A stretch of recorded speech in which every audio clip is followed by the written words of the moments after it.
ঝাঁপি দীপকে বলছে, তুমি এবার বুঝতে পারলে তো একটা ভুল মানুষের সাথে তুমি তোমার জীবনটা কাটাতে যাচ্ছিলে।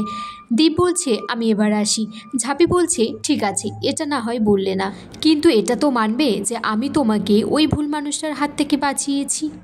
ইনকাদের ক্ষেত্রে আগেও তোমাকে আমি ঠিক রাস্তা দেখিয়েছি আর ভবিষ্যতেও দেখাবো। তখন একটা লোক এসে দীপকে বলছে যে এবার শীতে আনন্দপল্লীর মাঠের ক্লাবে একটা খেলার কম্পিটিশন হবে, একটা টুর্নামেন্ট হবে, ভাবছি একটি জাঁকজমক করেই করব।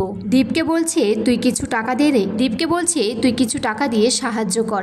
ঝাঁপি তখন বলছে, ঠিক আছে, আমি এই লক্ষ্মী ঝাঁপি ফাইন্যান্স ও সমস্ত খেলার পর রাতের খাবারের ব্যবস্থা করবে।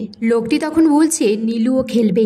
দীপ তো এটা শুনে রেগে গিয়ে বলছে, আমি তাহলে খেলবো না। তুমি জানো না দত্ত পরিবার আর সরকার পরিবারের মধ্যে রেষারেষি হয়েছে কাসাইকে নিয়ে। ঝাঁপি তখন কাসাইকে বলছে, দুই পরিবারকে এক করার আমি একটা রাস্তা পেয়েছি। তার প্রথম ধাপ হলো এই টুর্নামেন্ট খেলা। এদিকে খেলা শুরু হয়ে গেছে পালপাড়াটা আনন্দপল্লী টাইগার্স আর পালপাড়া ফাইটার্সের মধ্যে। এদিকে লক্ষ্মী ঝাঁপি তার লক্ষ্মী ঝাঁপি ফিনান্সের একটা ব্যানার পাশে রেখে দিয়েছে। ইনকা এসে তখন ক্রেডিট বন্ধুর একটা ব্যানার দিয়ে বলছে, ইডিয়েট একটা। ঝাঁপি নিজে একটা লিস্ট বানিয়ে ফেলেছে যে কে কোন দলে খেলবে। খেলা শুরু হয়ে গেলে পালপাড়া ফাইটার্স একের পর এক গোল দিয়ে যাচ্ছে। এদিকে তো আনন্দপল্লীর ওরা সবাই হেরে যাচ্ছে।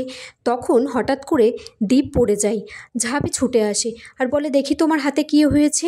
দীপ বলছে, ছেড়ে দে আমার হাতটা, লোকে দেখলে কি ভাববে। বলছে, তুমি তো আমার স্বামী। তারপর দীপ উঠে খেলতে শুরু করে আর পালপাড়াদের একটা আউট করে দেয়। ঝাঁপি কাসাইকে বলছে, আসল মজা তো তখন হবে যখন তোমার দাদা আর নীলু একসাথে মিলে জোট বেঁধে তারপর ঝাঁপি নিজে প্ল্যান করে নীলোৎপলকে আনন্দপল্লীর দলে খেলার জন্য নিয়ে আসে। কাসাই তখন খুব খুশি হয়ে যায়।